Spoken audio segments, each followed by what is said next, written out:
বিসমিল্লাহির রহমানির রহিম। আমরা আজকের টপিক শুরু করছি মহাকর্ষ ক্ষেত্র প্রাবল্য দিয়ে, বা এই টপিকটাকে আমরা বলি মহাকর্ষ প্রাবল্য। মহাকর্ষ প্রাবল্য বা মহাকর্ষ ক্ষেত্র প্রাবল্য। ভাইয়া, মহাকর্ষ প্রাবল্য বা মহাকর্ষ ক্ষেত্র প্রাবল্য বিষয়টা কি? এটার প্রথমে আমরা সংজ্ঞাটা লিখে ফেলি, তারপর আমরা উদাহরণ দিয়ে বুঝি, তাহলে আমাদের জন্য বুঝতে সুবিধা হবে। ঠিক আছে, তো চলো প্রথমে আমরা সংজ্ঞাটা একটু লিখি। লেটস গো, চলো লিখি। হ্যাঁ চলো, আমাদের মহাকর্ষ ক্ষেত্র প্রাবল্য মানে কি? আচ্ছা, আগে একটু উদাহরণ দিই। এটা হচ্ছে পৃথিবী। হ্যাঁ, এটা পৃথিবী। হ্যাঁ, এই পৃথিবীর ভেতর তুমি যদি কোনো একটা, বা এটা হচ্ছে একটা পৃথিবী না, সরি, এটা হচ্ছে একটা মহাকর্ষ ক্ষেত্র, এবং এখান থেকে অসীম দূরে, এটা মনে করো অসীম দূরত্ব, এটা কি ইনফিনিটি দূরত্ব। এই জায়গায় তুমি 1 কেজি ভরের একটা বস্তু আছে, 1 কেজি ভরের একটা বস্তু আছে, তাহলে এটা কোন দূরত্বে? হ্যাঁ, ইনফিনিটি, বা যাকে আমরা বলছি অসীম। তাহলে অসীম থেকে আমরা যদি 1 কেজি ভরের কোনো একটা বস্তুকে মহাকর্ষ ক্ষেত্রের কোনো একটা বিন্দুতে যদি নিয়ে আসি, মনে করো এই বিন্দুতে নিয়ে আসছি এই বস্তুটাকে টান দিয়ে আমি এই জায়গায় নিয়ে আসছি, তাহলে সে মহাকর্ষ ক্ষেত্রের মধ্যে আসলে এই 1 কেজি ভরের বস্তুটা যে বল অনুভব করে তাকে আমরা বলছি মহাকর্ষ ক্ষেত্র প্রাবল্য। ঠিক আছে, তো আমরা একটু বুঝি বিষয়টা। মনে করো তোমার কাছে, তুমি 1 কেজি ভরের একটা বস্তু, তুমি নিজে 1 কেজি ভরের একটা বস্তু, এখন তুমি অনেক দূর থেকে, তুমি মনে করো কোন একটা বিপজ্জনক জায়গায় যাচ্ছ। এই বিপজ্জনক জায়গায় আসলে তুমি মাইর খাবা, সহজ কথা। মার মানে কি? একটা বল প্রয়োগ করবে তোমার উপর কেউ একজন, তাহলে তুমি তাও এখানে আসছো, মানে তোমাকে যেমনি হোক ফুসলিয়ে ফাসলি এখানে আনা হয়েছে। আনার পর এখানে আসলে তুমি যে মাইরটা খাবা বা যে বলটা অনুভব করবা, সেটাকে আমরা বলছি মহাকর্ষ ক্ষেত্র প্রাবল্য বা মহাকর্ষ বল। তাহলে আমরা একটু সংজ্ঞাটা একটু লিখে ফেলি। ঠিক আছে, চলো আমরা একটু সংজ্ঞাটা একটু লিখে ফেলি। দেখো সংজ্ঞাটা তাহলে কি? সংজ্ঞাটা হচ্ছে আমাদের 1 কেজি ভরের সংজ্ঞাটা লিখো, সবাই লিখো। 1 কেজি ভরের কোনো বস্তুকে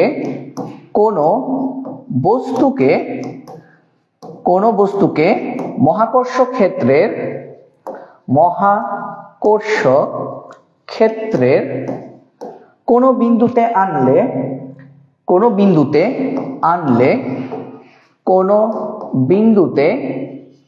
আনলে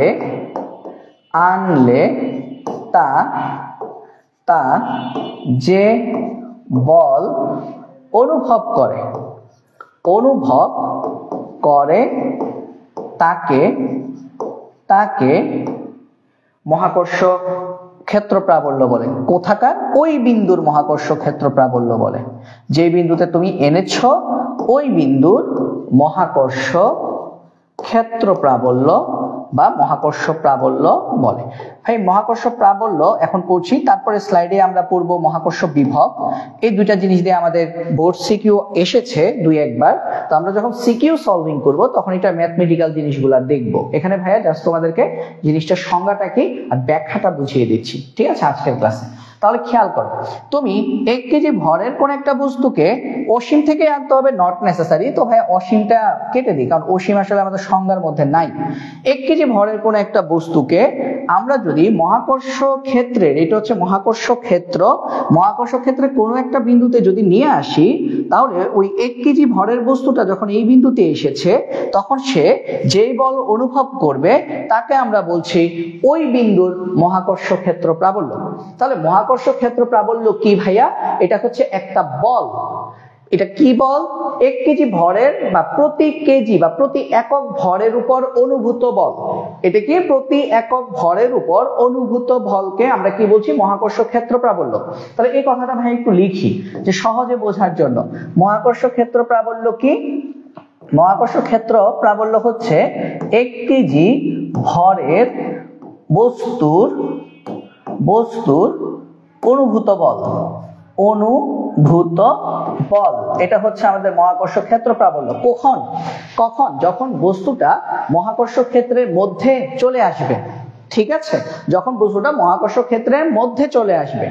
তার মানে মহাকর্ষ ক্ষেত্র প্রাবল্য হচ্ছে 1 কেজি ভরের কোন একটা বস্তুকে তুমি যদি মহাকর্ষ ক্ষেত্রে কোনো একটা বিন্দুতে যদি নিয়ে আসো, তাহলে ওই 1 কেজি ভরের বস্তুটি ওই ক্ষেত্রের যে বিন্দুতে তুমি তাকে এনেছো ওই বিন্দুতে আনলে সে যে বলটা অনুভব করবে, ফিল করবে, সেই ফিল করা বলটাকে আমরা বলছি মহাকর্ষ ক্ষেত্র প্রাবল্য। তাহলে মহাকর্ষ ক্ষেত্র প্রাবল্য আর কিছুই না, এটা ওয়ান কাইন্ড অফ ফোর্স, এটা এক ধরনের বল। এখন তাহলে আমরা এটার সূত্রটা আমরা একটু ডিরাইভ করি। চলো আমরা এটা সূত্রটা একটু দেখে ফেলি। সূত্রটা কিভাবে আসবে খেয়াল করো। আমি লিখলাম, এখানে লিখলাম ভর এবং এখানে লিখলাম ভাইয়া বল, এখানে লিখলাম ভর এবং এখানে লিখলাম আমি বল। তো আমি ধরে নিচ্ছি বস্তুটার ভর ধরে নাও m কেজি, m এর ভ্যালু তুমি জানো না, তো ধরে নাও বস্তুটার ভর হচ্ছে m কেজি। তাহলে m কেজি ভরের বস্তুর উপর প্রযুক্ত বল হচ্ছে F। ধরে নাও m কেজি ভরের বস্তুটা, এটা 1 কেজি না হয়ে m কেজি। m কত আমি জানি না ভাইয়া, 10 20 30 40 50 যে কোনো কেজি হইতে পারে, যে কোনো ভর হইতে পারে। m কেজি ভরের বস্তুকে তুমি যদি এই বিন্দুতে আনো, তাহলে সে কি বল অনুভব করবে ভাইয়া? F পরিমাণ বল অনুভব করবে। তাহলে তুমি যদি একক ভরের কোনো বস্তুকে যদি এই বিন্দুতে আনো, তাহলে সে অনুভব করবে F/m পরিমাণ বল। আর আমি তোমাদেরকে কি বলেছি ভাইয়া? 1 কেজি ভরের কোনো বস্তু যেই বল অনুভব করে তাকে আমরা বলছি মহাকর্ষ ক্ষেত্র প্রাবল্য। তাহলে মহাকর্ষ ক্ষেত্র প্রাবল্য আসলে কি বলতো ভাইয়া? মহাকর্ষ ক্ষেত্র প্রাবল্য আসলে হচ্ছে F/m। তাহলে এখান থেকে আমরা বলতে পারি, সুতরাং মহাকর্ষ ক্ষেত্র প্রাবল্য E ইকুয়াল টু হচ্ছে আমাদের F/m। ঠিক আছে, এটা হচ্ছে মহাকর্ষ ক্ষেত্র প্রাবল্যের ফর্মুলা। তাহলে এটার একক কি হবে বলো? এটার একক কি হবে? হ্যাঁ, বলের একক কি? নিউটন। ভরের একক কি? কেজি। অর্থাৎ মহাকর্ষ ক্ষেত্র প্রাবল্যের একক হচ্ছে নিউটন পার কিলোগ্রাম। নিউটন পার কিলোগ্রাম, পার কিলোগ্রাম মানে কি? প্রতি 1 কেজি। আর নিউটন মানে কি? বল। তাহলে 1 কেজি বলের, 1 কেজি ভরের কোনো বস্তুর উপর যে পরিমাণ বল প্রযুক্ত হয় সেটাকে আমরা বলছি মহাকর্ষ ক্ষেত্র প্রাবল্য। তোমার জ্ঞানমূলক প্রশ্ন আসতে পারে যে কোনো একটি বস্তুর মহাকর্ষ ক্ষেত্র প্রাবল্য 50 নিউটন পার কেজি বলতে কি বোঝো? তখন আমরা এই সংজ্ঞাটা লিখব যে কোনো একটি বস্তুর মহাকর্ষ ক্ষেত্র প্রাবল্য 50 নিউটন পার কেজি বলতে বোঝায় 1 কেজি ভরের ওই বস্তুটিকে মহাকর্ষ ক্ষেত্রের কোনো বিন্দুতে আনলে তা ওই বিন্দুর জন্য তা কি করবে? ওই বিন্দুর জন্য 50 নিউটন বল অনুভব করবে। এটা মানেই হচ্ছে 50 নিউটন পার কিলোগ্রাম। তার মানে একটা বস্তুর মহাকর্ষ ক্ষেত্র প্রাবল্য 50 নিউটন পার কেজি মানে হচ্ছে আমাদের ওই 1 কেজি ভরের বস্তুটা ওই মহাকর্ষ ক্ষেত্রের কোনো বিন্দুতে গেলে সে হচ্ছে তার প্রতি কেজি ভরের জন্য 50 নিউটন করে করে বল অনুভব করবে। এখন তার ভর যদি 10 কেজি হয় ভাইয়া, তাহলে সে টোটাল কতটুকু বল অনুভব করবে? 50 গুণ 10, 500 নিউটন বল অনুভব করবে। কেন? কারণ মহাকর্ষ ক্ষেত্র প্রাবল্যটা হচ্ছে প্রতি 1 কেজি ভরের জন্য অনুভূত বল। এখন বস্তুর ভর 1 কেজি না হয়ে 10 কেজি হতেই পারে ভাইয়া, কিন্তু তাকে আমি বলে দিয়েছি তার প্রতি 1 কেজির জন্য সে 50 নিউটন বল অনুভব করবে। তাহলে 10 কেজির জন্য সে তার 10 গুণ বেশি বল অনুভব করবে। আশা করি এতটুকু পর্যন্ত ক্লিয়ার।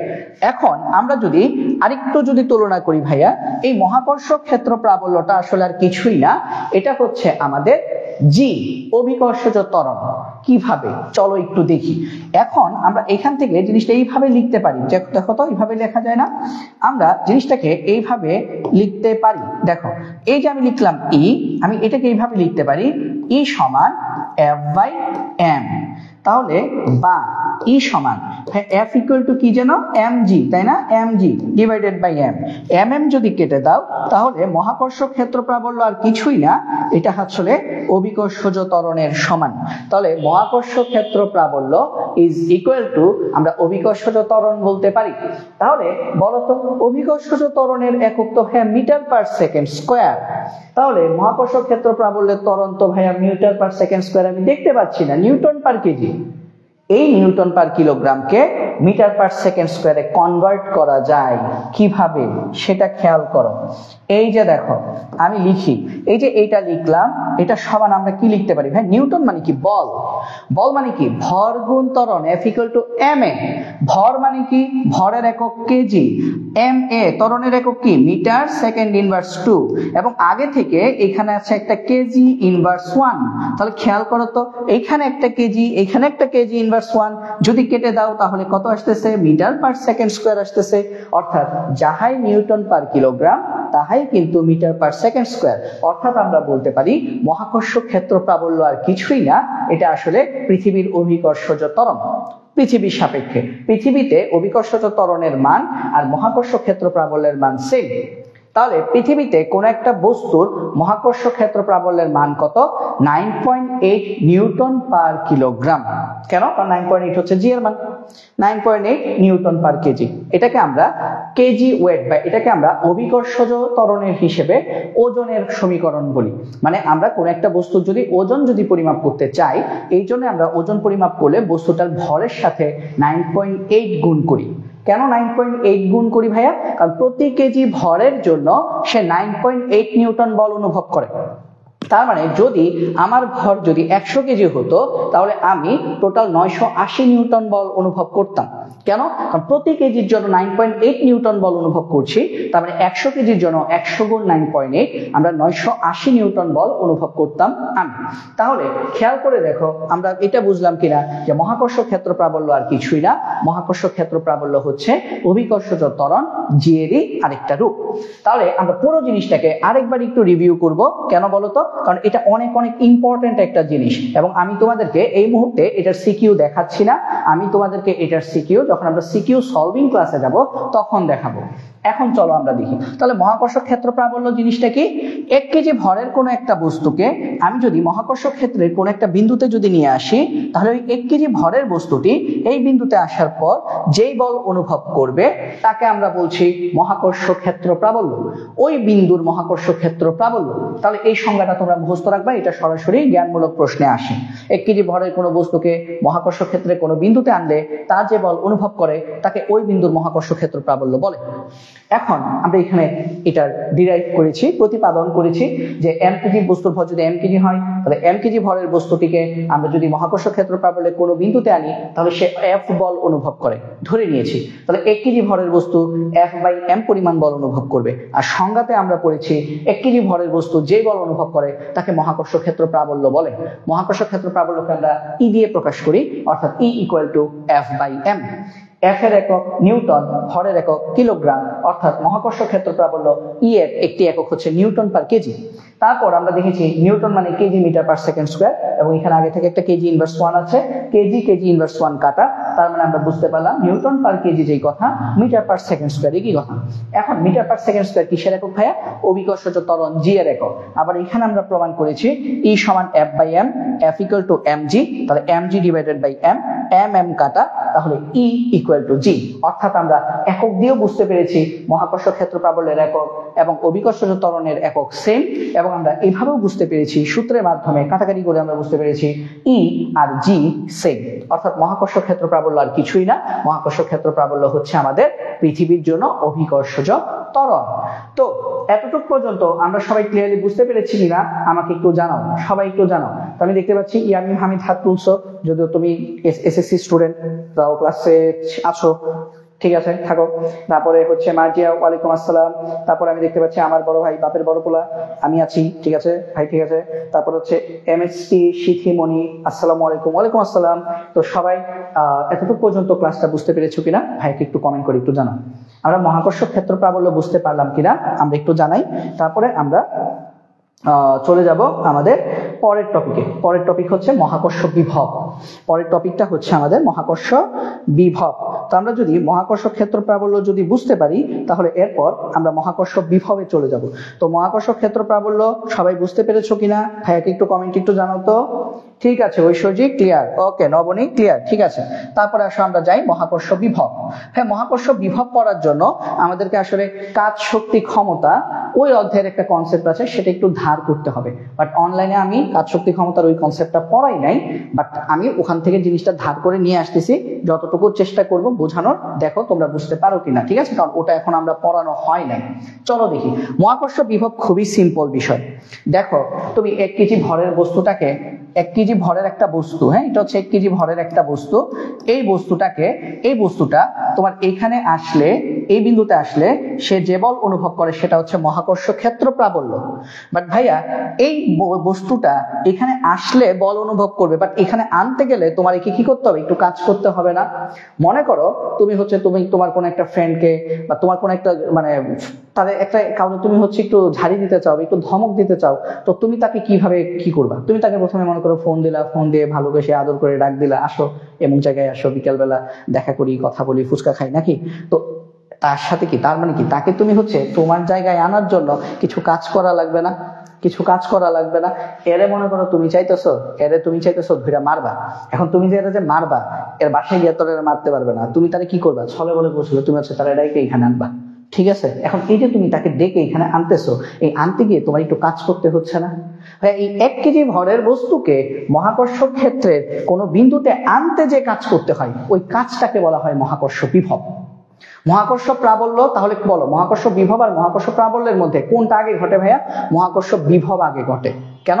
কারণ সে বল অনুভব করবে পরে, সে মাইক্রো খাবে পরে, প্রথমে তো তাকে আনতে হবে, তাই না? তাহলে আমাদের মহাকর্ষ বিভব যদিও আমি তোমাদেরকে পরে পড়াচ্ছি, বাট বস্তু জগতে মহাকর্ষ বিভবের ঘটনা ঘটে আগে। তুমি 1 কেজি ভরের একটা বস্তুকে এইখান থেকে তোমার এই জায়গায় আনবা, তাহলে এই যে এখান থেকে বস্তুটাকে যে তুমি যে আনছো, এই আনতে যে কাজ করতে হবে, মনে করো এই কলমটা এখান থেকে, এখানে কলমটা আছে, এখান থেকে তুমি এখানে আনবে।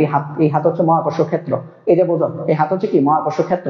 তাহলে এই কলমটা এটা অনেক দূরে, 1 কেজি ভরের একটা বস্তু, এটাকে তুমি এখান থেকে আনতে গেলে তোমাকে কি করতে হবে? এই যে তোমার হাত দিয়ে কাজ করতে হচ্ছে না, ডান হাতটা দিয়ে আমার, এই যে দেখো আমার ডান হাত দিয়ে আমি কি করছি, কাজ করতেছি। এটা হচ্ছে এজেন্ট কর্তৃক কৃত কাজ, মানে আমার দ্বারা কৃত কাজ। আমি একজন এজেন্ট, আমি একজন ব্যক্তি, তাহলে এজেন্ট কর্তৃক কৃত কাজ করতেছি। তাহলে এই যে বস্তুটাকে মহাকর্ষ ক্ষেত্র এই যে হাতের উপরে আনার জন্য আমি যে পরিমাণ কাজ করতেছি, সেটাকে আমরা কি বলবো? মহাকর্ষ বিভব। এখন এটা এখানে আনছি, আনার পর সে এখন কি করতেছে, এখানে একটা বল অনুভব করতেছে, এটাকে আমরা বলতেছি মহাকর্ষ ক্ষেত্র প্রাবল্য। তাহলে প্রথমে আনবো, তার মানে প্রথমে মহাকর্ষ বিভব ঘটাবো, তারপর এই মহাকর্ষ ক্ষেত্রের ভেতরে আসার পর সে একটা বল অনুভব করবে, যেটাকে আমরা বলছি মহাকর্ষ ক্ষেত্র প্রাবল্য। তার মানে আগে মহাকর্ষ বিভব ঘটে, তারপর মহাকর্ষ ক্ষেত্র প্রাবল্য শুরু হয়। তাহলে আগে বিভব পরে প্রাবল্য, ঠিক আছে? আগে বিভব পরে প্রাবল্য, ঠিক আছে? আচ্ছা, তাহলে এখন আসো আমরা দেখি, তাহলে সংজ্ঞাটা কি আসবে? সংজ্ঞাটা আসবে 1 কেজি ভরের কোন বস্তুকে, সংজ্ঞাটা হবে এরকম, 1 কেজি ভরের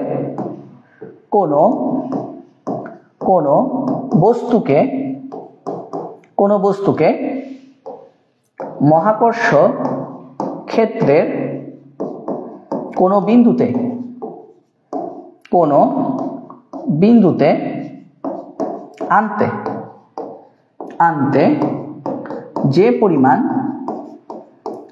পরিমাণ কাজ করতে হয় তাকে মহাকর্ষ বিভব বলে। ঠিক আছে, মহাকর্ষ বিভব মানে কি? Voltage V. তাহলে মহাকর্ষ বিভব কি? এই 1 কেজি ভরের বস্তুকে এই মহাকর্ষ ক্ষেত্রে কোনো বিন্দুতে আনতে যে কাজ করতে হয়, সেটা হচ্ছে মহাকর্ষ বিভব।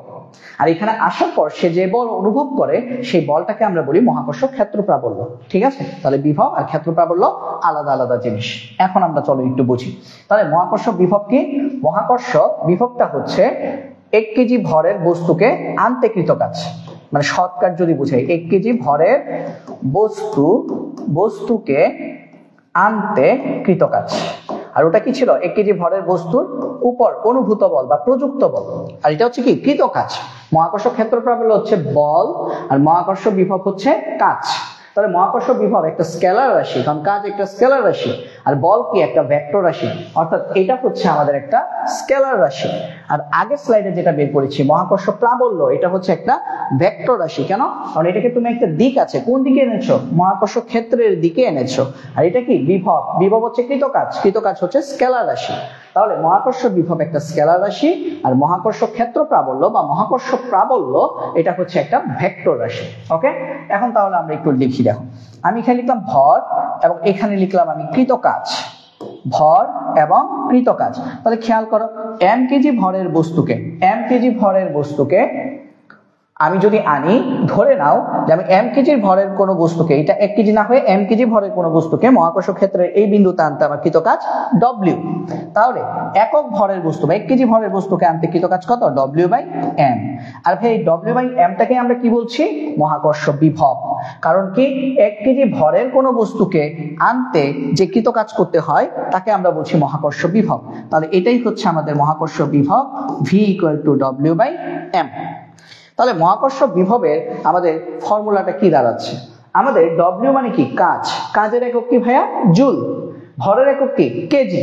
তাহলে এই ব্যাটার একক কি? Joule per KG. তাহলে মহাকর্ষ বিভবের একক, মহাকর্ষ বিভবের একক হচ্ছে জুল পার কেজি বা জুল কেজি ইনভার্স 1।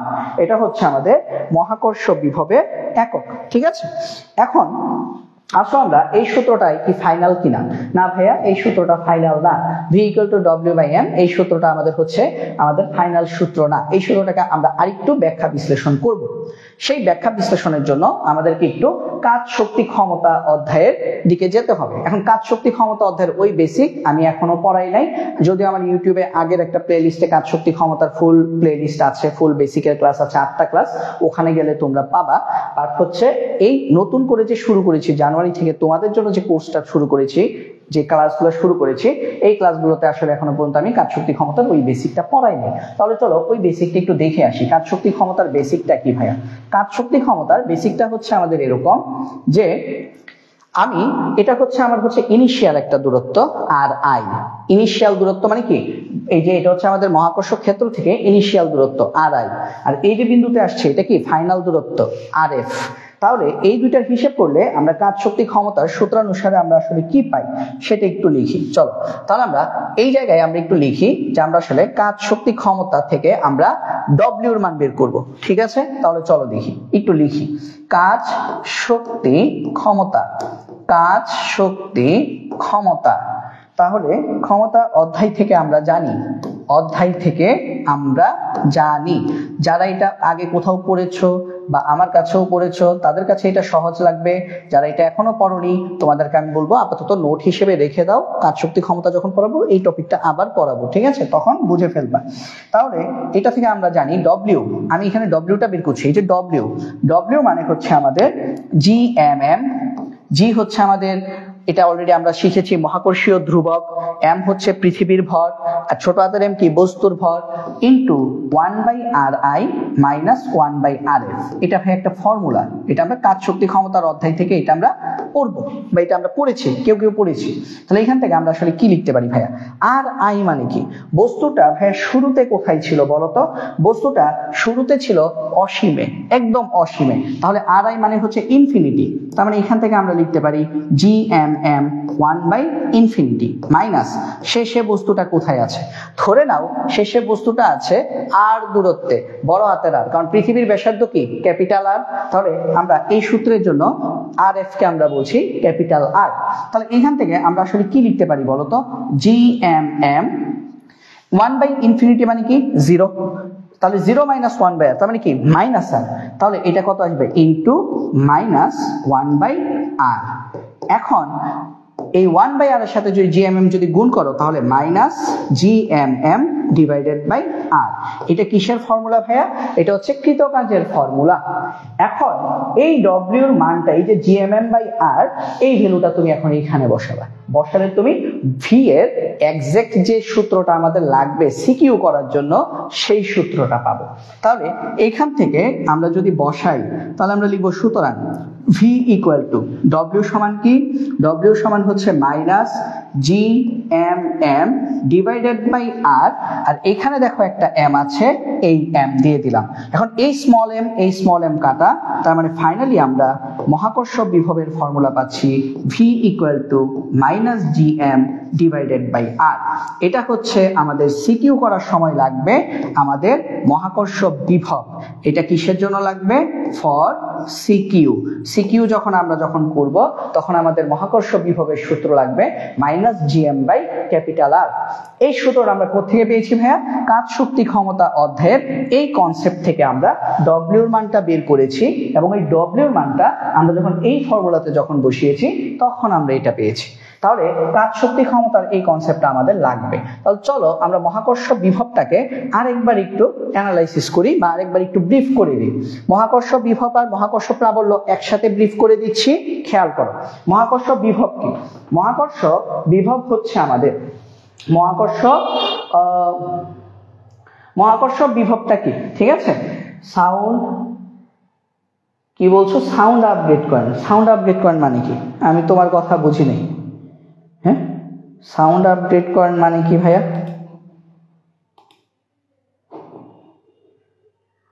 ঠিক আছে, সাউন্ড কি বলছো? সাউন্ড আপগ্রেড করেন।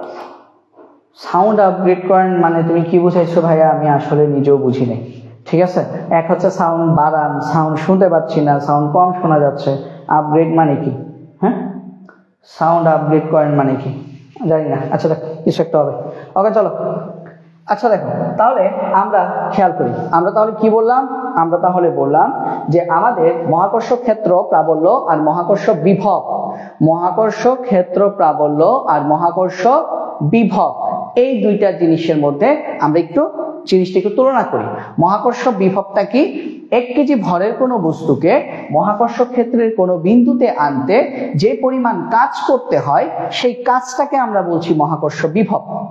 এখন মহাকর্ষ বিভব ধরো হয়ে গেছে, 1 কেজি ভরের বস্তুকে তুমি এইখান পর্যন্ত নিয়ে আসছো, কাজ করে ফেলছো। এখানে আসার পর সে যে বল অনুভব করে সেটাকে আমরা বলছি মহাকর্ষ ক্ষেত্র প্রাবল্য। তাহলে বিভব হচ্ছে কৃত কাজ, ক্ষেত্র প্রাবল্য হচ্ছে বল। 1 কেজি ভরের বস্তুকে অসীম থেকে মহাকর্ষ ক্ষেত্রের কোনো বিন্দুতে আনতে যে কাজ করতে হয় সেটা হচ্ছে মহাকর্ষ বিভব। আর এই 1 কেজি ভরের বস্তুটিকে যখন তুমি অসীম থেকে নিয়ে আসবা, তখন সে এই বিন্দুতে আনার পর যে বল অনুভব করে সেটা হচ্ছে মহাকর্ষ ক্ষেত্র প্রাবল্য। মহাকর্ষ ক্ষেত্র প্রাবল্য একটি ভেক্টর রাশি, কারণ বল একটা ভেক্টর রাশি, আর মহাকর্ষ বিভব একটা স্কেলার রাশি, কারণ হচ্ছে বিভব মানে কৃত কাজ, আর কৃত কাজ হচ্ছে একটা স্কেলার রাশি। তাহলে এতটুকু পর্যন্ত কনসেপ্ট আমরা সবাই ক্লিয়ারলি বুঝতে পেরেছি কিনা ভাইয়াকে একটু কমেন্টে একটু জানাও, তারপর আমরা পরের টপিকে চলে যাব। ঠিক আছে, এতটুকু পর্যন্ত আমরা সবাই ক্লিয়ারলি বুঝতে পেরেছি কিনা আমাকে একটু জানাও তো, তারপর আমরা ক্লিয়ারলি বুঝতে পারলে আমরা চলে যাব পরের টপিকে। ঠিক আছে,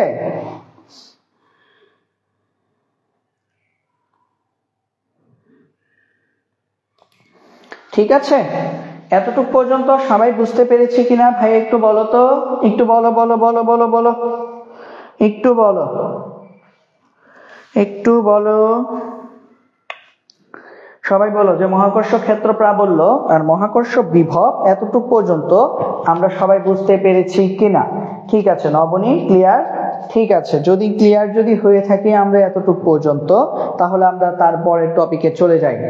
তারপরের টপিকটা কি চলো দেখি। তারপরের টপিকটা মুক্তিবেগ। মুক্তিবেগ, তাহলে মহাকর্ষ প্রাবল্য পড়া শেষ এবং মহাকর্ষ প্রাবল্য পড়া শেষ এবং মহাকর্ষ বিভব পড়া শেষ। ঠিক আছে, মহাকর্ষ প্রাবল্য পড়া শেষ এবং মহাকর্ষ বিভব পড়া শেষ। ঠিক আছে, এখন আমরা কি দেখব? এখন আমরা দেখব মুক্তিবেগ। হ্যাঁ, মুক্তিবেগ মানে কি খেয়াল করো, আমি কলমটাকে উপরের দিকে ছুঁড়ে মারছি এবং কলমটা আবার নিচে চলে আসতেছে। কলমটাকে আরো জোরেও যদি ছুঁড়ে মারি তাও কলমটা নিচে চলে আসতেছে। কলমটাকে যদি অনেক জোরে জোরে উপরের দিকে ছুঁড়ে মারি তাহলেও কিন্তু কলমটা নিচেই চলে আসবে। কিন্তু আমরা যে অনেক সময় দেখি রকেট উড়ে যাচ্ছে, রকেটটা কি আর পৃথিবীতে ফিরে আসতেছে? মানে পৃথিবীর টানের কারণে সে কি আর নিচের দিকে ফিরে আসতেছে? উত্তর হচ্ছে না ভাইয়া, ফিরে আসতেছে না। তার মানে কি, নিশ্চয়ই নিচ থেকে কেউ একজন এই উপরের দিকে ছুঁড়ে মারা জিনিসগুলোকে টেনে ধরছে, যার কারণে সে আবার নিচে পড়ে যাচ্ছে। বাট ও আর কখন ফিরে আসবে না, যদি সে এতই গতিশীল হয় বা এত বেশি বেগপ্রাপ্ত হয় যে নিচ থেকে যে তাকে টেনে ধরে রাখছে সে আর তাকে টেনে নিচে নামাতে পারছে না। তার মানে নিচ থেকে কে টানে? অভিকর্ষজ ত্বরণ বা পৃথিবীর মধ্যাকর্ষণ শক্তি। পৃথিবী আমাদের সবাইকে নিজের কেন্দ্রের দিকে টানে। এই কারণে আমরা লাফ দিলেও আবার মাটিতেই ফিরে আসি। লাফ দিলে আমরা একদম চাঁদের দেশে চলে যাই না, তাই না? চাঁদে চলে যাই না কেন? কারণ হচ্ছে পৃথিবী তার মধ্যাকর্ষণ শক্তি বা অভিকর্ষজ বল দিয়ে আমাদের সবাইকে নিজের কেন্দ্রের দিকে আকর্ষণ করে, টানে। বাট মুক্তিবেগ মানে কি? যেই বেগে গতিশীল হলে তুমি পৃথিবীর এই মাধ্যাকর্ষণ শক্তি ছিন্ন করে চলে যেতে পারবে, তার মানে পৃথিবীতে আর ফিরে আসতে পারবে না, বা পৃথিবীতে তোমার আর ফিরে আসার ইচ্ছা নাই, তার মানে তুমি পৃথিবী থেকে পালিয়ে বেরোতে চাচ্ছ, পৃথিবীর এই টান থেকে তুমি মুক্তি পেতে চাচ্ছ, তাকে আমরা বলছি মুক্তিবেগ। হ্যাঁ, মুক্তিবেগ কি শুধু পৃথিবীর জন্যই কার্যকর? উত্তর হচ্ছে না। পৃথিবী দিয়ে জাস্ট উদাহরণ দিলাম। পৃথিবীর মুক্তিবেগ এক ধরনের, মঙ্গল গ্রহের মুক্তিবেগ আরেক ধরনের ভ্যালু আসবে, চাঁদের মুক্তিবেগ আরেক ধরনের ভ্যালু আসবে, অন্যান্য গ্রহ উপগ্রহ প্রত্যেকটার মুক্তিবেগ আলাদা আলাদা। মুক্তিবেগ গ্রহ উপগ্রহ অনুযায়ী, তাদের ধরন অনুযায়ী আলাদা আলাদা হয়। মুক্তিবেগ কি? এটা একটা বেগ, যেই বেগে তুমি কোনো কিছুকে উপরের দিকে ছুঁড়ে মারলে তা আর নিচে ফিরে আসবে না, তাকে বলে মুক্তিবেগ। সহজ কথা, মুক্ত হয়ে যাবে সে, মুক্ত হয়ে সে হচ্ছে একদম উপরের দিকে চলে যাবে, সে অসীম পর্যন্ত চলে যাবে, সে আর নিচে ফিরে আসবে না। যেমন তুমি একটা পাথর ঢিল ছুড়লা, ওই পাথরটা আবার নিচে ফিরে আসবে। তুমি আকাশের দিকে ফাঁকা গুলি ছুঁড়ে মারলা, ওই গুলিটা আবার মাটিতে এসে পড়বে, হয়তোবা তুমি দেখছো না, হয়তোবা অনেক দূরে গিয়ে পড়ছে, বাট এই গুলিটা কিন্তু আবার পৃথিবীতেই ফিরে আসছে। কেন? কারণ গুলির বেগ মুক্তিবেগের থেকে বেশি না। পৃথিবীর একটা মুক্তিবেগ আছে, এটা আমি একটু পরে পড়বো, এখনই মানটা বলে দিচ্ছি। পৃথিবীর মুক্তিবেগ 11.2 কিলোমিটার প্রতি সেকেন্ড, 11.2 কিলোমিটার প্রতি সেকেন্ড পৃথিবীর মুক্তিবেগ। ঠিক আছে, পৃথিবীর মুক্তিবেগ কত? 11.2 কিলোমিটার পার সেকেন্ড। তার মানে কোন একটা বস্তু যদি উপরের দিকে 11.2 কিলোমিটার প্রতি সেকেন্ডে ছুটে যায়, তাহলে সে পৃথিবীর এই মাধ্যাকর্ষণ শক্তি ছিন্ন করে যেতে পারে, অর্থাৎ তার উপর পৃথিবীর টান বল আর কাজ করে না, তার মানে সে পৃথিবীর আকর্ষণ থেকে নিজেকে মুক্ত করে ফেলে। তাহলে এই পরিমাণ বেগে যদি কোনো বস্তু যদি পৃথিবী থেকে যদি ছুঁড়ে মারা হয়, তাহলে সে আর কখনোই পৃথিবীতে ফিরে আসবে না। এই বেগটাকে আমরা বলছি পৃথিবীর জন্য মুক্তিবেগ। পৃথিবীর জন্য এর মুক্তিবেগ যেমন একরকম, চাঁদের জন্য মুক্তিবেগ আরেক রকম, মঙ্গল গ্রহ, বুধ গ্রহ, শুক্র গ্রহের জন্য মুক্তিবেগ কি ডিফারেন্ট। একটা গ্রহের সাথে আরেকটা গ্রহের মুক্তিবেগ কখনোই সেম হবে না। মুক্তিবেগ কিসের উপর নির্ভর করে ভাইয়া? মুক্তিবেগ ওই গ্রহ উপগ্রহে, যে গ্রহ থেকে তুমি ছুঁড়ে মারছো, ওই গ্রহের ভরের উপর নির্ভর করে, তার ব্যাসার্ধের উপর নির্ভর করে। যেহেতু পৃথিবীর ভর আর সূর্য আর হচ্ছে শুক্র গ্রহ বা মঙ্গল গ্রহের ভর একই রকম না, যেহেতু তাদের ব্যাসার্ধ আলাদা আলাদা, তাই তাদের মুক্তিবেগও কি হবে? আলাদা আলাদা হবে। তাহলে মুক্তিবেগের সংজ্ঞাটা আমরা তাহলে লিখি। মুক্তিবেগের সহজ সংজ্ঞা যদি বলি, যে বেগে ছুঁড়ে মারলে কোনো বস্তু আর ফিরে আসে না, তাকে আমরা বলি মুক্তিবেগ। সহজ কথা, যে বেগে ছুঁড়ে মেরেছ বস্তু আর ফিরে আসবে না, তাকে আমরা বলবো যে বেগে ছুঁড়ে মারলে সে আর ফিরে আসবে না, তাকে আমরা বলি মুক্তিবেগ। যে বেগে ছুঁড়ে মারলে বস্তু আর ফিরে আসবে না, তাকে বলে মুক্তিবেগ। আচ্ছা, আমাকে খুব ডিস্টার্ব করছে স্টুডেন্টরা, মেসেজ। তোমরা জানো যে আমি এখন লাইভে আছি, তারপরেও কেন মানে মেসেঞ্জার গ্রুপগুলোতে মেসেজ দাও, আমি আসলে বুঝি না। আচ্ছা ঠিক আছে ভাইয়া, বেলুন উপরে থাকে, আচ্ছা ওটা মুক্তিবেগ না ভাইয়া, ওটা হচ্ছে বাতাসের বাধাজনিত কারণে। আচ্ছা একটা কথা আমি তোমাকে বোঝাই, সিনথিয়া একটা জিনিস বোঝাই। বেলুন মনে করো উপরে থাকে, ভালো কথা, তুমি একটা বেলুন উড়িয়ে দিয়েছো, এটা কি আজীবন উপরে থাকবে? জীবনেও নিচে আসবে না। সহজ কথা বোঝো, তুমি একটা বেলুন তুমি ছেড়ে দিলা, বেলুনটা উপরে উঠতেছে উঠতেছে উঠতেছে, তুমি কি জানো যে বেলুনটা কি উপরে উঠে একদম বায়ুমণ্ডল ভেদ করে মহাকাশে চলে গেছে? না, তোমার দৃষ্টি সীমার বাইরে চলে গেছে, মানে কি মহাকাশে চলে গেছে? বেলুন ওড়ার সময় লম্বা ভাবে উঠতেছে, উলম্ব ভাবে, এবং এইভাবে যাচ্ছে, মানে তোমার থেকে সামনে। তো একটু পরে তোমার মানে তুমি হচ্ছে মনোযোগ হারাই ফেলছো, তুমি আশা ছেড়ে দিছো, এই বেলুনটা তো তোমার কাছে আসবে না, তুমি ওর দিকে দৃষ্টি দেওয়া বন্ধ করে দিছো। তার মানে কি এই যে ও তুমি তোমার মনোযোগ নষ্ট হয়ে গেছে বলে বেলুন আর মাটিতে ফিরে আসবে না, ব্যাপারটা কি তাই? মোটেও তাই না। বেলুন উঠতে থাকে না, বেলুনও একটা সময় এসে মাটিতে পড়ে, কারণ বেলুন মুক্তিবেগে যাচ্ছে না। সমস্যাটা কোথায় বলি? সমস্যাটা হচ্ছে আমাদের মনোযোগ নষ্ট হয়ে যায়। এই কতক্ষণ তাকে থাকবো বেলুনের দিকে বলতো? আকাশের ঘুড়ি যখন কেটে যায়, সুতা যখন কেটে যায়,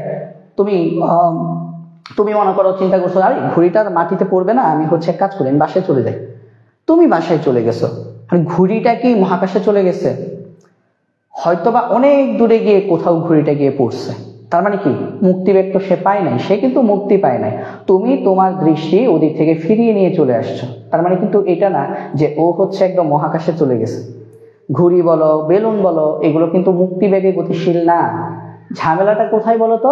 ঝামেলাটা হচ্ছে আমরা পুরো সময়টা জুড়ে ওর দিকে তাকিয়ে থাকতেছি না, বা ওকে অবজার্ভ করতেছি না, বা ওর পিছু পিছু ছুটতেছি না। তুমি যে ছুটতে থাকো, তুমি দেখবা কোথাও না কোথাও গিয়ে বেলুনটা মাটিতে পড়ছে, বাট তোমার হাত থেকে বেলুন ছুটে গেছে, তুমি কিছুক্ষণ তাকায় আছো, তারপর বিরক্ত হয়ে গেছো, আহা বেলুনটা শেষ, চলে গেল, অনেক উপরে চলে গেছে, শেষ। বাট তার মানে কিন্তু এই না যে বেলুনটা একদম বায়ুমণ্ডলে চলে যাবে। ঠিক আছে, ঠিক আছে। আচ্ছা, খুব ডিস্টার্ব করতেছে আমাকে স্টুডেন্টরা। এসএসসি কেন বলো তো? কারণ হচ্ছে এরা ভাবছে আজকে ওদের ক্লাস, আজকে তো ওদের ক্লাস না। দেখো এখন আসো দেখি মুক্তিবেগ, মুক্তিবেগটা দেখি, মুক্তিবেগটা দেখি। মুক্তিবেগ কি? মুক্তিবেগ হচ্ছে কোনো বস্তুকে ভূপৃষ্ঠ থেকে কোনো বস্তুকে ভূপৃষ্ঠ থেকে আমি পৃথিবীর জন্য বের করতেছি। ঠিক আছে, হ্যাঁ। আচ্ছা, বলতেছি ভাই, দেখো কোনো বস্তুকে ভূপৃষ্ঠ থেকে ন্যূনতম যত বেগে ছুঁড়ে মারলে, যত বেগে কি ব্যাপার লেখা? আচ্ছা, ক্লিয়ার হয়েছে না? ন্যূনতম যত বেগে ছুঁড়ে মারলে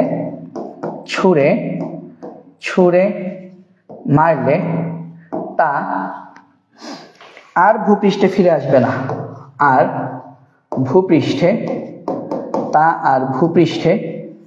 আসবে না, ফিরে আসবে না।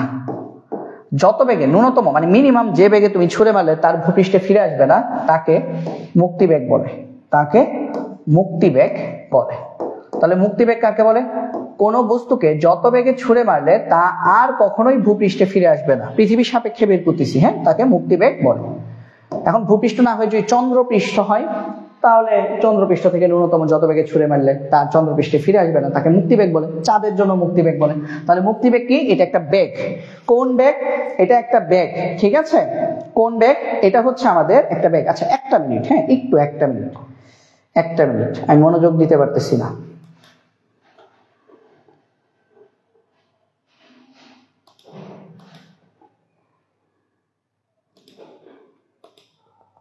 আচ্ছা, এখন ঠিক আছে, ওকে।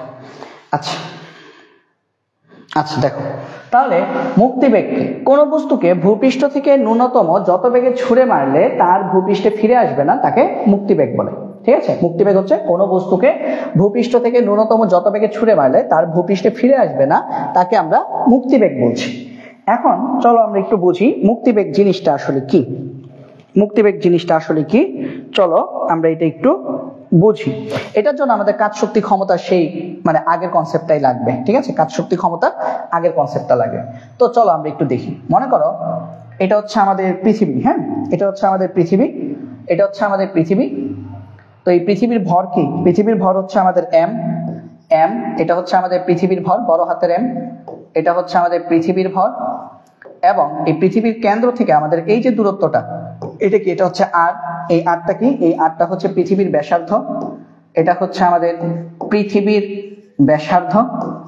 এবং মনে করো ভূপৃষ্ঠে এই জায়গায় একটা বস্তু আছে, এই বস্তুর ভর হচ্ছে এম।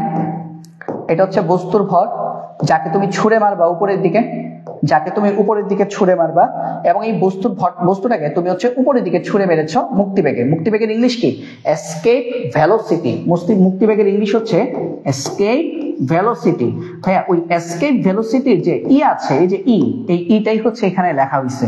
এটা মানে কিন্তু ভেলোসিটি অফ আর্থ না, পৃথিবীর ভেলোসিটি না, এটা হচ্ছে মুক্তিবেগ। মুক্তিবেগকে ভিই দিয়ে প্রকাশ করা হয়। কেন? কারণ মুক্তিবেগের ইংলিশ হচ্ছে এসকেপ ভেলোসিটি, ভেলোসিটির ভি আর এসকেপের ই হচ্ছে নিচে থাকে, এটাকে আমরা বলছি মুক্তিবেগ। ঠিক আছে, তাহলে এই বস্তুটাকে তুমি মুক্তিবেগে ছুঁড়ে মেরেছ, তার মানে বস্তুটা আর পৃথিবীতে ফিরে আসবে না। এই বস্তুটাকে তুমি মুক্তিবেগে ছুঁড়ে মেরেছ, তার মানে হচ্ছে বস্তুটা আর পৃথিবীতে ফিরে আসবে না। ঠিক আছে, আচ্ছা, বস্তুটা যদি পৃথিবীতে ফিরে না আসে, আমরা এখন মুক্তিবেগের সূত্রটা দাঁড় করাবো। মুক্তিবেগের সূত্রটা কি? চলো আমরা দেখি মুক্তিবেগের সূত্রটা তাহলে কি। খেয়াল করো তুমি, তাহলে এখানে আর আই কত? ইনিশিয়াল দূরত্ব কত বস্তুর? ভাইয়া, ইনিশিয়াল দূরত্ব কত বস্তুর? ইনিশিয়ালি কোথায় ছিল? ভূকেন্দ্র থেকে আর দূরত্বে। আর বস্তুর ফাইনাল দূরত্ব কোথায় ভাইয়া? আমি জানি না। কেন? কারণ মুক্তিবেগে ছুঁড়ে মারছি, এটা এখন কোথায় যাবে আমি জানি না। তাহলে বস্তুর ফাইনাল ডেস্টিনেশন, ফাইনাল গন্তব্য কোথায় রে ভাই? অসীম, একদম অসীমে। মানে অসীম মানে কি? যেটা আমি জানি না। কারণ মুক্তিবেগে একটা বস্তুকে তুমি যদি ছুঁড়ে মারো, তাহলে সেটা যে উপরে কতটুকু পর্যন্ত উঠবে সেটা কিন্তু আমরা বলতে পারবো না। না, কারণ সেটা আর পৃথিবীতে ফিরে আসতেছে না, কারণ পৃথিবীর মধ্যাকর্ষণ শক্তি ছিন্ন করে সে উপরে চলে গেছে। এখন সে কখন সে উপরে কতটুকু পর্যন্ত যাবে সেটা কিন্তু আমরা জানি না। তাহলে এটার ক্ষেত্রে আমরা তাহলে কি বলবো, আমরা তাহলে লিখি এখানে আমরা তাহলে লিখি, দেখো এখানে আমাদের আর আই মানে বস্তুর ইনিশিয়াল দূরত্ব আমি ধরে নিচ্ছি পৃথিবীর কেন্দ্র থেকে আর দূরত্ব, আর আর এফ বস্তুর ফাইনাল দূরত্ব হচ্ছে ইনফিনিটি। তাহলে এটা হচ্ছে আমাদের আর আই হচ্ছে আমাদের আর আর এফ হচ্ছে আমাদের ইনফিনিটি। অর্থাৎ মুক্তিবেগের যে সূত্র বা মুক্তিবেগের ক্ষেত্রে আমরা বস্তুটার, এই যে বস্তুটা ছিল এইখানে, এই যে এখানে ছিল বস্তুটা, এইখানে ছিল, আর ফাইনালি বস্তুটা কোথায় আমি কিন্তু আর নীল কালির আর কোনো দাগ দিচ্ছি না। তার মানে কি মুক্তিবেগে সে চলে গেছে, বাট কোথায় গেছে সেটা আমি জানি না। সে একদম বোর্ড পার হয়ে চলে যেতে পারে, সে একদম অসীম পর্যন্ত চলে গেছে। তাহলে বস্তুটার আমার ভূকেন্দ্র থেকে বস্তুটার ইনিশিয়াল দূরত্ব কত, ক্যাপিটাল আর, বড় হাতের আর, এই যে দেখো লিখছি ইনিশিয়াল দূরত্ব হচ্ছে আর, আর ফাইনাল দূরত্ব কত ভাইয়া আমরা জানি না। তাহলে ফাইনাল দূরত্ব হচ্ছে অসীম বা ইনফিনিটি। ঠিক আছে, ফাইনাল দূরত্ব হচ্ছে অসীম বা ইনফিনিটি। এখন আমার লাগবে কি ভাইয়া, আমার লাগবে হচ্ছে এখান থেকে মুক্তিবেগ বের করা লাগবে, তাহলে চলো আমরা একটু বের করি। তো দেখো আমরা কি জানি, দেখো আমাদের মুক্তিবেগ বের করা লাগবে। তো দেখো আমরা লিখি, আমরা জানি আমরা কাজ শক্তি ক্ষমতা থেকে মাত্র একটু আগে স্লাইডে আমরা পড়েছি যে আমাদের ডব্লিউ কৃত কাজ equal to GMM into 1/RI minus 1/RF। ঠিক আছে, এখন এটা সমান আমরা কি লিখতে পারি, GMM ইকুয়াল টু 1/RI এর জায়গায় আমরা কি লিখবো 1/R, কারণ RI সমান কি ধরেছি আর, আর RF ফাইনাল দূরত্ব কত আমি জানি না, তার মানে ইনফিনিটি।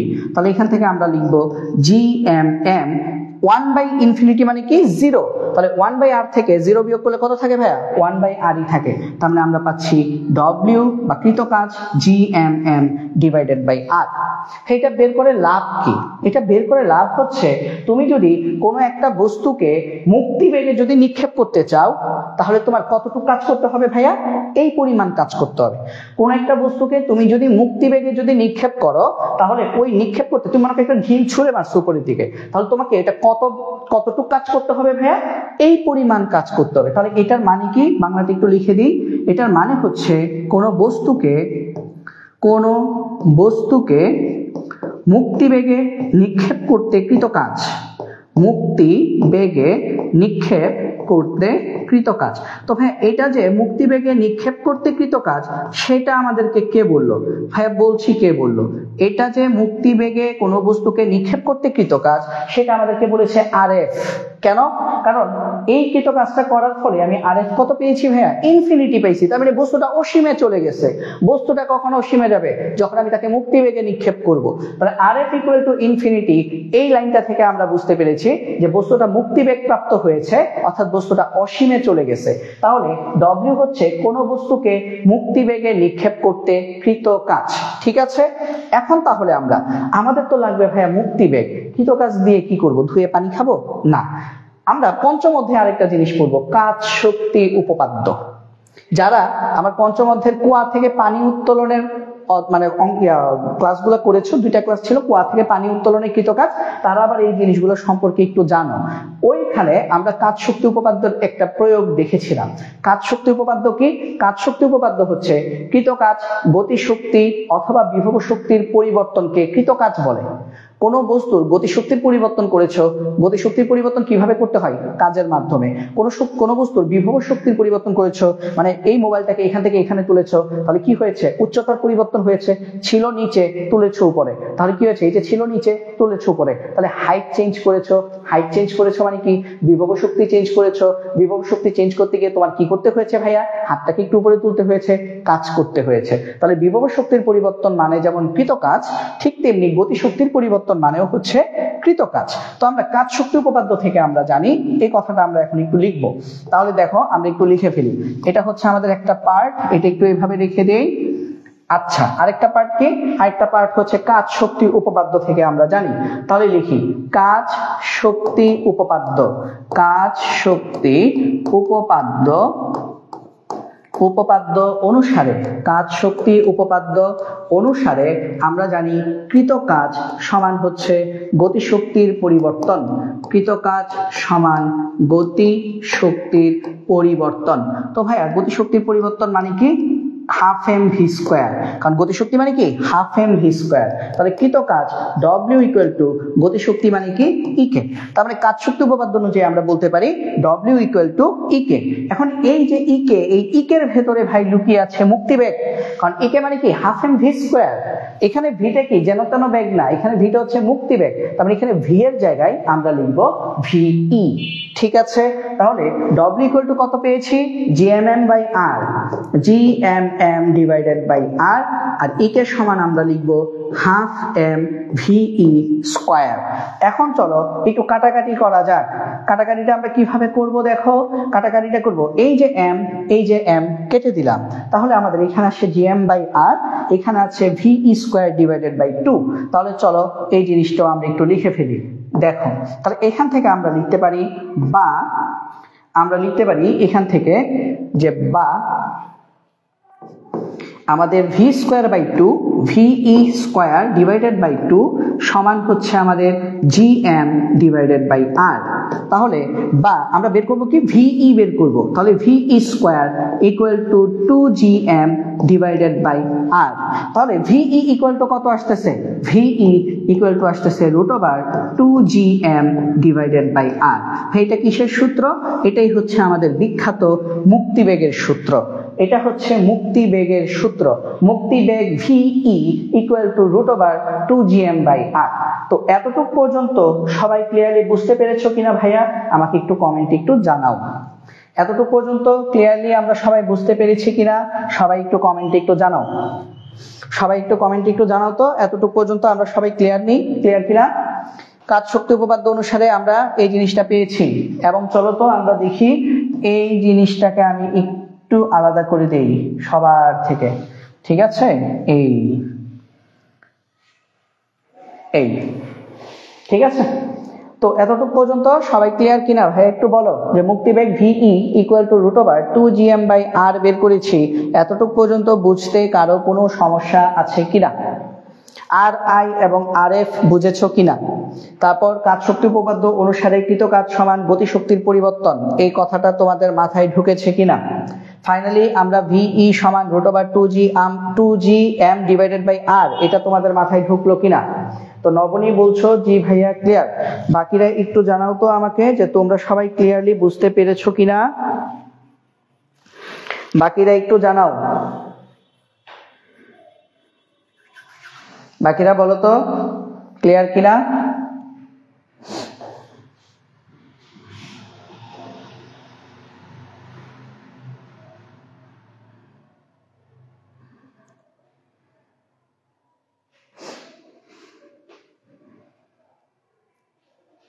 ঠিক আছে, ঐশ্বর্যী বলছো ক্লিয়ার। ঠিক আছে, তাহলে যদি ক্লিয়ার যদি হয়ে থাকে তাহলে আমরা এখন পৃথিবীর মুক্তিবেগ বের করব।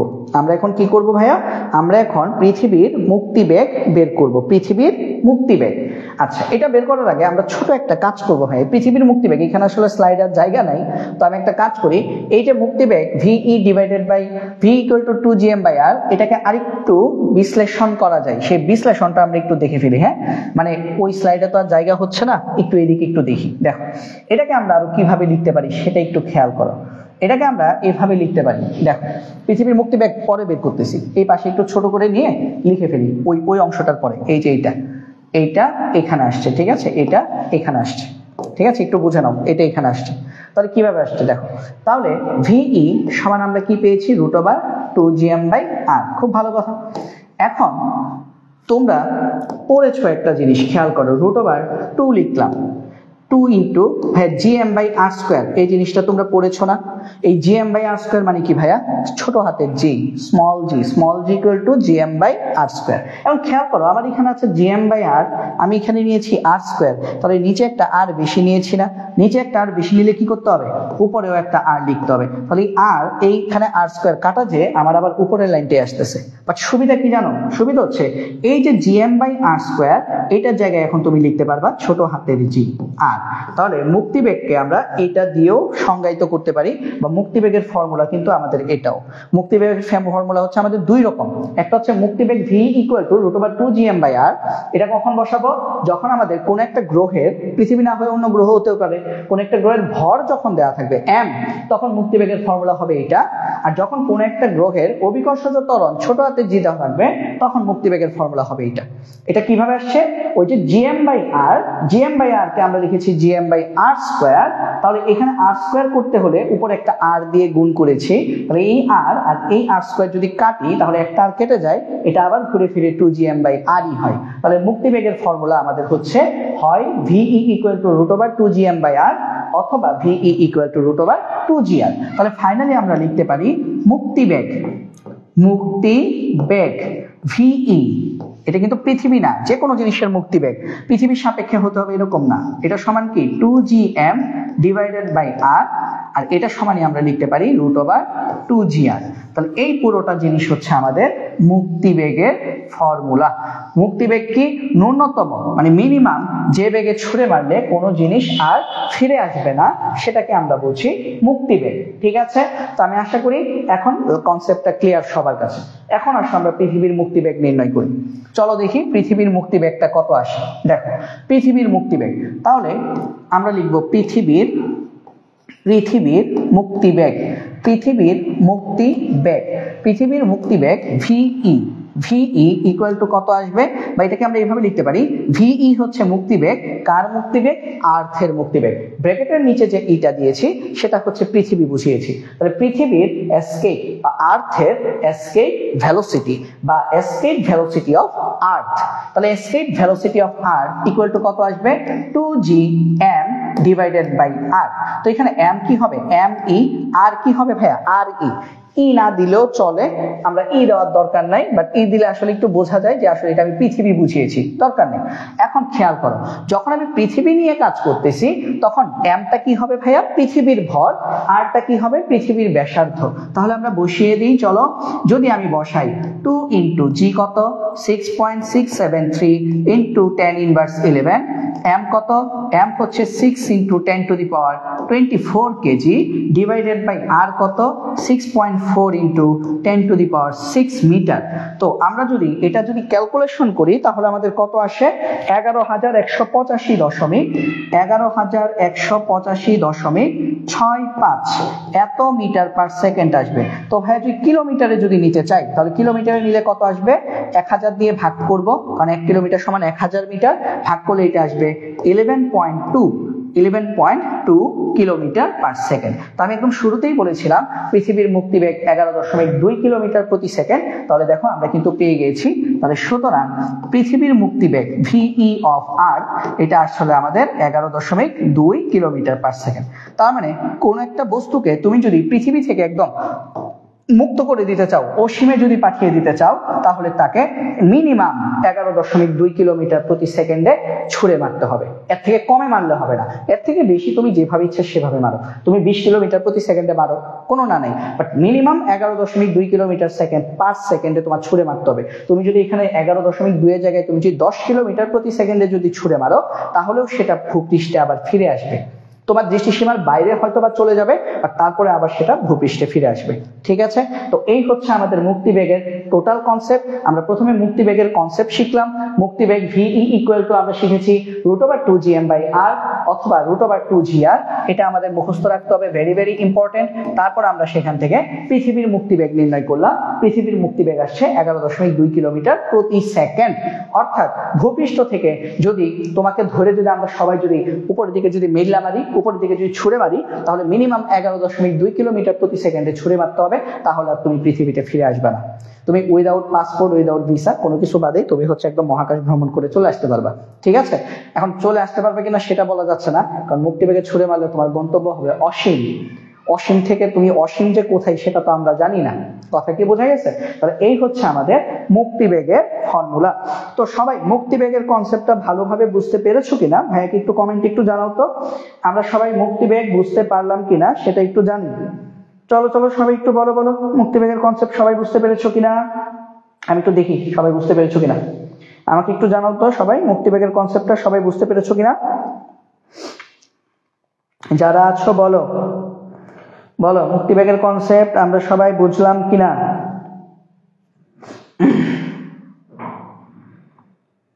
ঠিক আছে ঐশ্বর্যি, ক্লিয়ার। ঠিক আছে, মুক্তিবেগের কনসেপ্ট তাহলে আমরা সবাই ক্লিয়ারলি বুঝতে পেরেছি, তাই না? মুক্তিবেগের কনসেপ্টটা আমরা তাহলে সবাই ক্লিয়ারলি বুঝতে পেরেছি। ওকে, তাহলে যদি আমরা মুক্তিবেগের কনসেপ্টটা সবাই যদি ক্লিয়ারলি যদি বুঝে থাকি, তাহলে চলো আমরা এখন একটা ম্যাথ করব। ঠিক আছে, আমরা মুক্তিবেগ রিলেটেড একটা ম্যাথ করব। এই যে এই ম্যাথের মধ্যে আমাদের শুধু ঘ নাম্বার প্রশ্নটা নিয়ে আলোচনা করব, কারণ গরুর গ মুক্তিবেগের সাথে রিলেটেড ছিল না। গরুর গ মুক্তিবেগের সাথে রিলেটেড ছিল না, আমরা শুধুমাত্র ঘ নিয়ে আলোচনা করব, কারণ ঘ নাম্বার প্রশ্নটা মুক্তিবেগের সাথে রিলেটেড। হ্যাঁ, এই অঙ্কটা করার জন্য যেহেতু মুক্তিবেগের সাথে রিলেটেড, আমরা প্রথমে সূত্রটা একটু লিখে ফেলবো। সূত্রটা কি ভাইয়া? মুক্তিবেগের সূত্র 2gm ডিভাইডেড বাই r, অথবা মুক্তিবেগের সূত্র কি 2gr। একটা কথা তোমাদেরকে একটু বলি, শুরুতে একটা জিনিস বুঝিয়ে দেই। মুক্তিবেগের ফর্মুলাতে ভাইয়া যে ভর দেওয়া আছে সেটা কার ভর? সেটা কিন্তু ভাইয়া পৃথিবীর ভর বা অন্য কোনো গ্রহের ভর। এই মুক্তিবেগের অঙ্কে যে বড় হাতের m দেওয়া আছে এটা কিন্তু বস্তুর ভর না। তার মানে মুক্তিবেগ, তুমি যে বস্তুটাকে ছুঁড়ে মারতেছো সেটা একটা হাতির বাচ্চা হইলে যেই কথা, একটা মানুষের বাচ্চা হইলে একই কথা। মানে তুমি যে বস্তুটাকে ছুঁড়ে মারতেছো সেই বস্তুর ভরের উপর কিন্তু মুক্তিবেগ নির্ভরশীল না। কেন? কারণ ফর্মুলাতে কিন্তু বস্তুর ভর কোথাও নাই। খেয়াল করছো? ফর্মুলাতে যে ভরটা আছে সেটা হচ্ছে তুমি যে গ্রহ থেকে ছুঁড়ে মারতেছো, যদি পৃথিবী থেকে ছুঁড়ে মারো পৃথিবীর ভর দেওয়া আছে। তার মানে গ্রহ চেঞ্জ হলে গ্রহের ভর চেঞ্জ হবে, মুক্তিবেগ চেঞ্জ হবে। মুক্তিবেগ নির্ভর করতেছে তুমি যেখান থেকে ছুঁড়ে মারতেছো ওই জায়গার ভরের উপর, বা যে গ্রহ থেকে ছুঁড়ে মারতেছো সেই গ্রহের ভরের উপর এবং সেই গ্রহের ব্যাসার্ধের উপর। আর মহাকর্ষ ধ্রুবক তো সবার জন্য সেম। তাহলে মুক্তিবেগ বস্তুর উপর নির্ভরশীল নয়, মুক্তিবেগ জায়গার উপর নির্ভরশীল। তাহলে মুক্তিবেগ গ্রহের উপর নির্ভরশীল। তাহলে এই কথা থেকে আমরা আসলে কি বলতে পারি? চলো একটু লিখে ফেলি যে মুক্তিবেগ, এটা একটু মনে রাখবা, হ্যাঁ, কারণ কি প্রশ্ন তাহলে বুঝতে সুবিধা হবে। মুক্তিবেগ বস্তুর উপর নির্ভরশীল নয়, বস্তুর উপর নির্ভরশীল নয়, নির্ভরশীল নয়, বস্তুর উপর নির্ভরশীল নয় মানে কি? অর্থাৎ মুক্তিবেগ বস্তুর ভরের উপর নির্ভরশীল নয়। বস্তুর উপর নির্ভরশীল নয় মানে বস্তুর ভরের উপর নির্ভরশীল নয়। ঠিক আছে, মুক্তিবেগ বস্তুর ভরের উপর নির্ভরশীল নয়। মুক্তিবেগ তাহলে কিসের উপর নির্ভরশীল? মুক্তিবেগ গ্রহের, যে গ্রহ থেকে তুমি ছুঁড়ে মারবা সেই গ্রহের ভরের উপর নির্ভরশীল। গ্রহের ভরের উপর নির্ভরশীল। আরেকটা জিনিসের উপর নির্ভরশীল, কি বলতো? মুক্তিবেগ গ্রহের ব্যাসার্ধের উপর নির্ভরশীল। মুক্তিবেগ গ্রহের ভরের উপর নির্ভরশীল, মুক্তিবেগ গ্রহের ব্যাসার্ধের উপর নির্ভরশীল। মুক্তিবেগ কোনোভাবেই বস্তুর ভরের উপর নির্ভরশীল না। তুমি ওরে যত বেগে ছুঁড়ে মারলে মুক্তিবেগে ছুঁড়ে মারতে হবে, আমাকেও যদি ছুঁড়ে মারো তত মুক্তিবেগেই ছুটতে হবে। কারণ মুক্তিবেগ আমার ভর বা কলমের ভরের উপর নির্ভরশীল না। মুক্তিবেগ হচ্ছে আমরা যে গ্রহের উপর বসবাস করছি পৃথিবীর ভর পৃথিবীর ব্যাসার্ধের উপর নির্ভরশীল। আশা করি এই কনসেপ্টটা সবার মাথায় ঢুকে গেছে। চলো আমরা একটু দেখি। ঠিক আছে, চলো এতটুকু পর্যন্ত যদি আমাদের মাথায় যদি ঢুকে, তাহলে চলো আমরা তারপরের অংশটা দেখি। এখন আমরা ম্যাথটাতে একটু দেখি, আমরা একটু ম্যাথটা একটু দেখে ফেলি। হ্যাঁ, ঠিক আছে, চলো তাহলে খেয়াল করো। মুক্তিবেগ গ্রহের উপর নির্ভরশীল নয়, মুক্তিবেগ বস্তুর উপর নির্ভরশীল নয়, মুক্তিবেগ গ্রহের উপর নির্ভরশীল। তাহলে খেয়াল করো, 5 কেজি ভরের একটি বস্তু, এটা পড়ানোর কারণ কি এখনই বুঝবা। প্রথমে যে একটা কথা লিখছে 5 কেজি ভরের একটা বস্তু, এটা হুদাই লিখছে, তাই না? পরীক্ষার হলে এটা নিয়েই তোমার মাথা নষ্ট হয়ে যাবে যে হাই 5 কেজিটাকে আমি নিয়ে কোথায় নিয়ে সেট করব? 5 কেজি কোথায় কাজে লাগবে? কোনো কাজে লাগবে না। ফিজিক্স এরকম হুদাই ভ্যালু প্রচুর দেয়। 5 কেজি ভরের একটি বস্তু ভূপৃষ্ঠতে মুক্তিবেগে নিক্ষেপ করছো, করো গে 5 কেজি জায়গায় 500 কেজি করো। কারণ কি বলছি? মুক্তিবেগ বস্তুর ভরের উপর নির্ভরশীল না। সূত্রে কোথাও বস্তুর ভর দেওয়া নাই, সূত্রে কোথাও ছোট হাতের m নাই। তাহলে মুক্তিবেগ বস্তুর ভরের উপর নির্ভরশীল নয়। মুক্তিবেগ কিসের উপর নির্ভর করে? গ্রহের উপর নির্ভর করে। গ্রহের ভরের উপর নির্ভর করে, গ্রহের ব্যাসার্ধের উপর নির্ভর করে। তাহলে খেয়াল করো, মুক্তিবেগে নিক্ষেপ করাই সেটি মহাশূন্যের অন্য একটি গ্রহে পৌঁছায় যার ভর পৃথিবীর ভরের 16 গুণ। তার মানে পৃথিবীর ভর যদি হয় m, ওই গ্রহটার ভর হচ্ছে 16m, 16 গুণ, 16m, পৃথিবী থেকে 16 গুণ বেশি। এবং যার ব্যাসার্ধ পৃথিবীর ব্যাসার্ধের 8 গুণ। অর্থাৎ পৃথিবীর ব্যাসার্ধ যদি হয় বড় হাতের আর, যে গ্রহে তুমি ছুঁড়ে মেরেছো সেই গ্রহের ব্যাসার্ধ হচ্ছে 8r, 8 গুণ। পৃথিবীর ভর পৃথিবীর ব্যাসার্ধ দেওয়া আছে। প্রশ্নে কি বলেছে, উদ্দীপকে উল্লিখিত বস্তুটির ভর অর্ধেক হলেও হোক গে। আমি একটু আগে বলছি বস্তুর ভরের উপর নির্ভরশীল না, তাহলে বস্তুর ভর 5 কেজি থেকে মানে অর্ধেক যদি হয়ে যায়, অর্ধেক মানে কি 2.5 কেজি, 2.5 কেজি, এটাতে কি মুক্তিবেগের কোনো পার্থক্য আসবে না ভাইয়া? বস্তুর ভরের উপর মুক্তিবেগ নির্ভরশীল নয়, এটা আমি অলরেডি বলে ফেলছি। তাহলে বস্তুর ভর অর্ধেক হলেও ওই বস্তুটিকে পুনরায় অন্য গ্রহ থেকে মহাশূন্য নিক্ষেপ করতে প্রয়োজনীয় মুক্তিবেগ ভূপৃষ্ঠের মুক্তিবেগের সমান হবে কিনা। বোঝো প্রশ্নটা কি বলছে, একটু বোঝো। প্রশ্নটা বলছে আমাদেরকে এরকম ভাবে বলেছে যে তুমি বস্তুটার ভর ছিল 5 কেজি, এটাকে তুমি পৃথিবী থেকে প্রথমে অন্য আরেকটা গ্রহে পাঠাইছো, পৃথিবী থেকে অন্য আরেকটা গ্রহে পাঠাইছো, যেই গ্রহের ভর পৃথিবীর 16 গুণ, পৃথিবীর ভরের 16 গুণ, আর যেই গ্রহটার ব্যাসার্ধ পৃথিবীর গ্রহের 8 গুণ। এখন ঘ নম্বর প্রশ্নে তুমি বলছো বস্তুটার ভর অর্ধেক করছো, যদিও এটাতে কিছুই আসা যায় না। আসা যায় কোথায়? তুমি এখন ওই যে গ্রহটাতে তুমি বস্তুটা পাঠিয়েছো সেই গ্রহে এখন বস্তুটা নাই, ওই গ্রহ ওই বস্তুটিকে পুনরায় ওই গ্রহ থেকে মহাশূন্যে আবার তুমি নিক্ষেপ করছো। তাহলে এখন প্রয়োজনীয় মুক্তিবেগ ভূপৃষ্ঠের মুক্তিবেগের সমান হবে কিনা। ভাই ভূপৃষ্ঠে মুক্তিবেগ কত?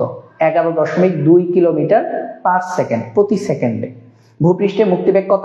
11.2 কিলোমিটার প্রতি সেকেন্ড। বাট এটা তো মুখস্থ বললে হবে না, অঙ্ক করে দেখাইতে হবে। তাহলে আমরা প্রথমে অঙ্ক করে দেখাবো ভূপৃষ্ঠে মুক্তিবেগ 11.2 কিলোমিটার পার সেকেন্ড দেখালাম। পরে আবার আমরা দেখাবো অন্য আরেকটা গ্রহ থেকে তুমি মুক্তিবেগ বের করতে চাচ্ছ, অন্য গ্রহের মুক্তিবেগ। তাহলে পরে আবার অন্য গ্রহটার মুক্তিবেগ বের করব। দুইটা মুক্তিবেগ বের করে আমি দেখব দুইটা মুক্তিবেগ সমান হচ্ছে নাকি হচ্ছে না। তার মানে এই অঙ্কে আমাকে কি বলছে, এখানে আমাকে বলছে ভূপৃষ্ঠ থেকে তুমি প্রথমে একটা বস্তুকে অন্য আরেকটা গ্রহে পাঠিয়েছো, মুক্তিবেগের কারণেই তো আরেকটা গ্রহে গেছে, ওখান থেকে তুমি বস্তুটাকে আবার অন্য আরেকটা তুমি মহাশূন্যে নিক্ষেপ করে দিছো। তার মানে তুমি ভূপৃষ্ঠের মুক্তিবেগ বের করবা, আর অন্য নতুন যে গ্রহ থেকে তুমি নিক্ষেপ করেছো পরে সেই গ্রহের তুমি মুক্তিবেগ বের করবা। দুইটা মুক্তিবেগ সমান কিনা সেটা হচ্ছে আমাদেরকে বের করতে বলেছে। তো আশা করি আমরা কনসেপ্টটা বুঝতে পেরেছি। আমরা কি কনসেপ্টটা সবাই বুঝতে পেরেছি? আমাকে একটু বলো তো কনসেপ্টটা সবাই বুঝতে পেরেছি কিনা। ঠিক আছে, কনসেপ্টটা সবাই বুঝতে পেরেছি কিনা ভাইয়াকে একটু বলো। এখন আমরা ভূপৃষ্ঠে মুক্তিবেগ আমরা মুখস্থ জানি, তাহলে আমরা সরাসরি কি করব, আমরা হচ্ছে অন্য গ্রহটি থেকে মহাশূন্যে নিক্ষেপ করতে প্রয়োজনীয় মুক্তিবেগ এটা বের করব। তাহলে আমরা একটু লিখি, দেখো অন্য গ্রহের কি কি ইনফরমেশন দেওয়া আছে ভাইয়া। অন্য গ্রহের ভর এবং অন্য গ্রহের ব্যাসার্ধ পৃথিবীর কত গুণ সেটা দেওয়া আছে। তাহলে চলো দেখি, এখানে নতুন গ্রহের, অন্য গ্রহ মানে কি নতুন গ্রহ, তাহলে নতুন গ্রহের ভর ধরে নাও m, এটা কত? এটা হচ্ছে পৃথিবীর 16 গুণ।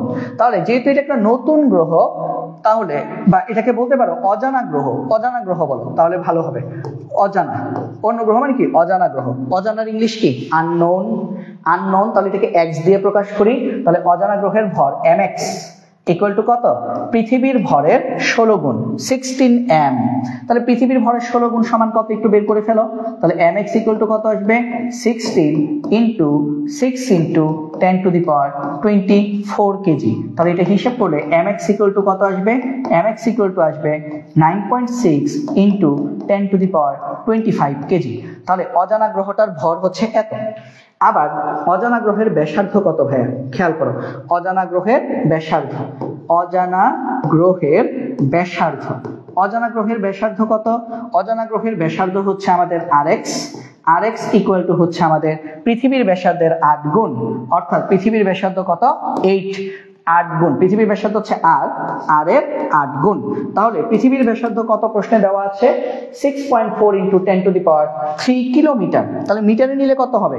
6.4 into 10 to the power 6 metre. তাহলে অজানা গ্রহের ব্যাসার্ধ কত? 8 into 6.4 into 10 to the power 6। হিসাব করলে এটা কত আসবে? 4851.2। তাহলে এটা আসবে rx equal to 51.2 into 10 to the power 6 এত মিটার। তাহলে আমি অজানা গ্রহের ভর এবং অজানা গ্রহের ব্যাসার্ধ বের করে ফেলেছি।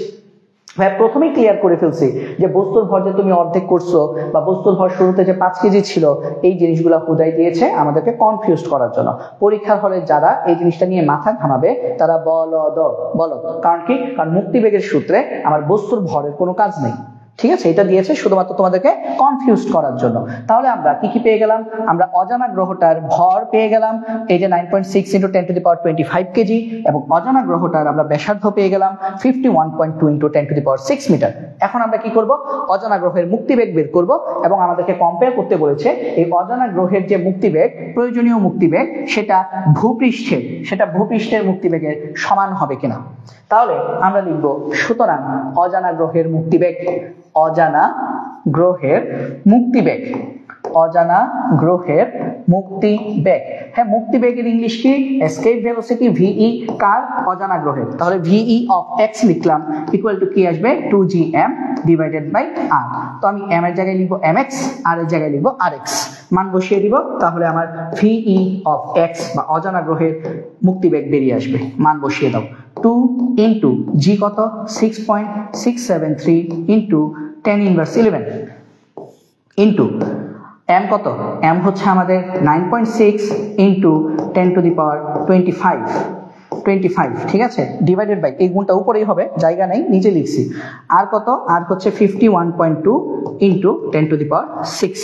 তাহলে এটা যদি হিসাব করো তাহলে তুমি ভিই অফ এক্স বা অজানা গ্রহের মুক্তিবেগ কত পাবা? অজানা গ্রহের মুক্তিবেগ বের করে ফেলো।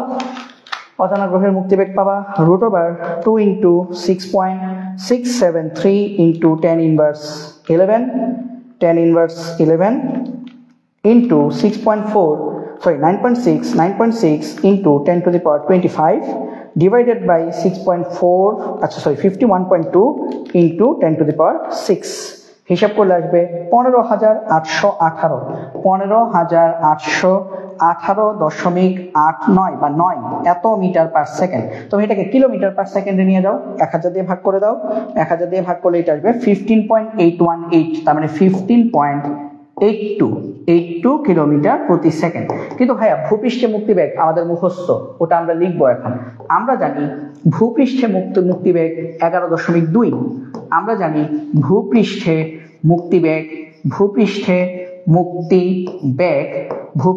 মুক্তিবেগ ভিই অফ ই, এটা হচ্ছে 11.2 কিলোমিটার পার সেকেন্ড। তার মানে সমান হবে না, আমাকে বলছে সমান হবে কিনা, কিন্তু আমরা এটা উত্তরটা একটু সমান না দিয়ে কে বড় সেটা দিয়ে উত্তর দিব। তাহলে আমরা দেখতে পাচ্ছি যেহেতু অজানা গ্রহের মুক্তিবেগ গ্রেটার দেন ভূপৃষ্ঠের মুক্তিবেগ, তার মানে আমরা বলবো অর্থাৎ আমরা বলবো যে অজানা গ্রহের মুক্তিবেগ বেশি হবে। তার মানে আমরা বলবো অর্থাৎ অজানা গ্রহের মুক্তিবেগ বেশি হবে। অজানা